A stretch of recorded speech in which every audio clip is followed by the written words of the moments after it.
So I am back, okay, to give you another video. And let me just take a sip for what I'm about to give to you, okay?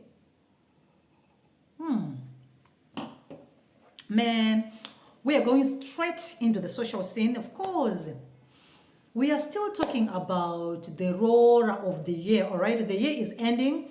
After we looked back and see what has been happening in terms of Marora and everything. We just discovered that this particular roar that just finished happens to be the roar of the year, all right? So it so happens that according to the story that was run by H Metro, Murandakadzi or the Cat Mommy or Maititi vakaroorwa zvine mutsindo, and the Cat family are really celebrating vamwe vari kuti haiwa makanyadzisa Satan, all right, kunonzi kumunyadzisa Satan. But of course kana zvichinzi Satan nemahaters, we know some of the names vanenge vachitaura, right, kuti vaiva vaimboti mutato wenhema zvinoguma nekuchema, it will end in tears, hakuna kwazviri kuenda. Well, let me just drink.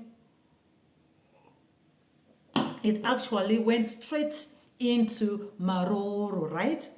Anyway, so according to a report yabudiswa iyo ne Metro, zviri kunzi Murandakadzi kwakabhadha Roro inosvika iyo $15,000 baby.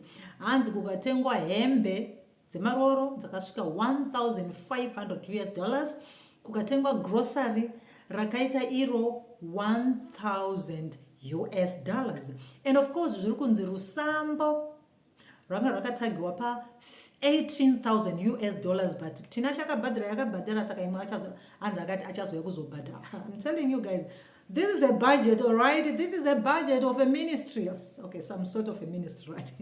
But it's really amazing, you know. She's a celebrity, like she said. We saw poster where vachitaiwaka makarora chi national treasure. So of course you need to treasure a national treasure. Nokuiroro zvine mutsindo sezvakaitika izvanditeka. So 15,000 nemazi grocery. But of course tikaona isusu vanoposta vachiposta zviri kunzi izvoni haiwa iri grocery remukando iri, muri kunzwa igrocery remukando. Ndevamwewo vanenge vachikomenta zvinanzi anga iri grocery remukando, but whether igrocery remukando igrocery remaroro, chatinozwa ndechekuti pakaenda grocery, okay? Kuti rakabvepi hameno ikoko, chatinozwa kuti kwakaenda chi, kwakaenda grocery, that's it, okay? Now these stories get, you know, people are now saying, let me tell you something. Before you leave, Dr. Muterere, a clip yakaitwa hiyo na evidence chira, okay, na evidence chira. Muterere achitaura iye zvaada kutaura. Was she throwing shade paroro? Was she what? You have to deduce for yourself, okay? You have to deduce for yourself. This particular statements yakaitwa na evidence chira. Angachizama kuti chi. Just deduce for yourselves, all right? I'm going to attach it. You know, as soon as I finish talking, I'm going to attach that video. You listen it for yourself. And tichiri papa nyadza michato. It so seems kuti 2022 arikuzoya zvine mutsindo. All right? 2022 seems like maybe we might not even reach 2022. Panenge pane zvatoitika pakati. But takona kuti isusu Olinda plan now a very, very big, you know, renewal of vows with the husband Titan. Saka ndemwe muchate nenge chingwe. Of course, so now, so far, we are looking forward to 2 big weddings, Maititi's wedding and Olinda Chapo's wedding. Of course, the date rakona Olinda rakato announce when everything is set and ready to go. Tamirira kunzwa rekwa maive kit ava Maititi what is going to happen ikoko kuti date rawo richange, but of course we can expect nothing less but big things. Now, ndisati ndavhara tichiri kutaura nyaya dzema $15,000 baby. Let me just tell you this.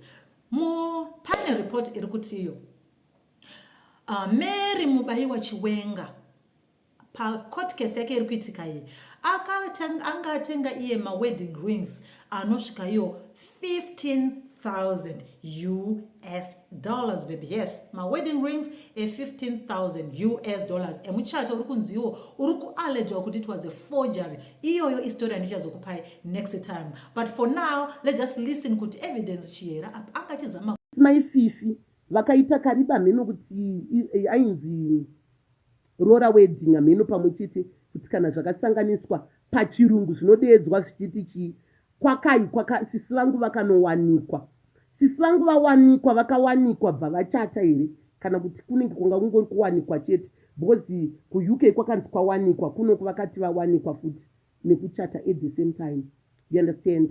So for now ndinoti makorokoto. Why nditi makorokoto? Handisi kuda kutaura zvakawanda kana because ndiri kuona kuti vakoma vangu vanika kudzikira kavari kuita, so ndoda kumbobata hangu. Ndinawo makuhwa ndendakanzwa, but for the sake of humanity handisi kuda hangu kutaura makuhwa angu. Regerai ndingonzi ndiri kubvuma defeat, handiti ngatingoita defeat because ndakabatikana guys nespeech yakataurwa nemwana uya speech yakataurwa nekamwana kasisi kekuti nigirikini, kekuti dedi. Ndafara kuti amai vangu ndikufara kuti amai vangu vari kufara. Handiti speech iyo yakandibata iyenderane nezira remwana uya kuti ndafara kuti amai vangu vari kuita sei, vari kufara. Ende ndinokutenda ende ndoda kuti murambe mungova patient. Amai vangu ndinozviziva kuti vanokasika kutsamwa, asi handiti muri patient for that ka. Inini ndinongoti vakoma makorokoto, handiti tongoti bamukuru, because ndikataura ndofunga munozviziva zvenyu kuti 2019 ndakambokumbira kuvatwa naTinashe Maposa, if you still remember, pane nyaya dzake dzemakuhwa dzandaimboita, mukatoenda zita randaishandisa rekuti More Blessing Jirika, munotonoona pakanzi evidence More Blessing. Ndichitotaura isi 2019 ndichitokumbira bamukuru, saka ndinozopedzera ndakuti ndiri munhu une shanje, muri kunzwisisa, ndiri munhu ane makuhwa, ane jealousy. Saka inini kuti ndisange ndine makuhwa ane jealousy for the sake of the innocent baby uya mwana uya anonzi Titi, regerai ndivhare muromo wangu because that innocent.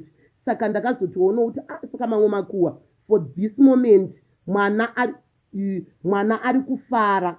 Saka mwana ari kufara, ndikuda kuti mwana acheme, nekuti tikarwadzisa amai vake tinorwadzisa nemwana.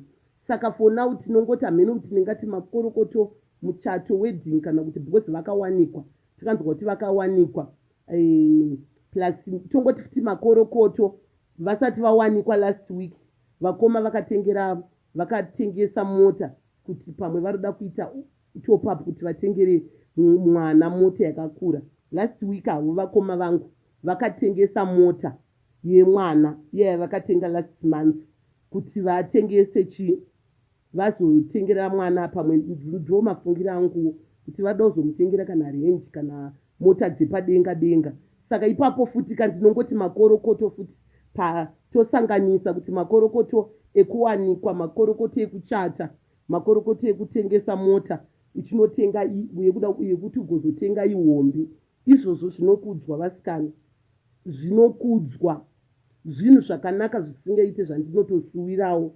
Kuti dai ndanga ndine mari ndaiti ndikatengawo ndotengerawo Junior mota, ndamutengerawo mota, pandinozoti fambei before ndisati ndachata ndobva ndatengesa, because ndine munhu wandiri kuhura naye.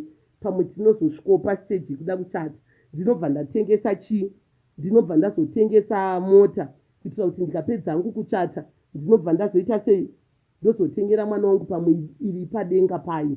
Saka itori shuwiro yangu, muri kunzwisisa, ndinotosuwirawo izvozvo mukati meupenyu hwangu, handiti. Ende ndinotosuwirawo kutoti Mwari vakandibatsira ndikawanawo munhu anondida, wekuti ndikatongororwawo naye. Mozazvo zvinochivika zviya guys, handidi kumbokunyeperai. Zvinhu zvakanaka zvisingaite, ende zvinhu zvinochivika. Inini handidi kunyepa, ndinochiva zvinhu zvakanaka mufungi. Ndinotowishawo zvakaitwa payaka, zvinhu zvinochivika. Muri kunzwisisa kuti ndoitawo laki rangu rekuti ndadanana nemunhu wangu pa3 months, obva atomhanya akaona kuti hama dzake dzanonoka, akaona kuti hama dzake dzanonoka kuuya kuzorora munhu auya kuzondiroora, anongouya iye nehama yake 1. Zvinhu zvinotongochivika kuti munhu anenge achiratidza kuti anokuda kuti anotouya kuroora nometa hama dzake pamwe dzaramba kana kuti dzabatikana, iye haana kukanzura dheti, akauya akachata. Munoziva kuti murume akadaroka, handiti murume akadaro murume anongoshuwirwa nemunhu wese. Inini ndakazvimira panapa ndinotoshuwirawo murume akadaro. Muri kunzwisisa pointi yangu? Hanzi mota bvunza isanga tiriko.